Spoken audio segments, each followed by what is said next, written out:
छानपैकी पाजळायचं आहे. जसे आमचे गोंधळी गोल राऊंड मारते तसा गोल राऊंड मारायचा आहे. आहे का नाही? सांग ना 2 नंबर दादाला.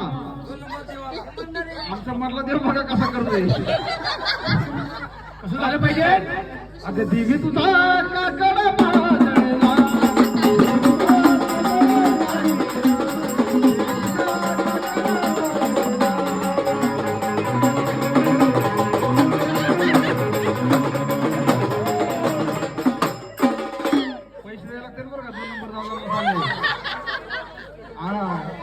गिरकी काय 500.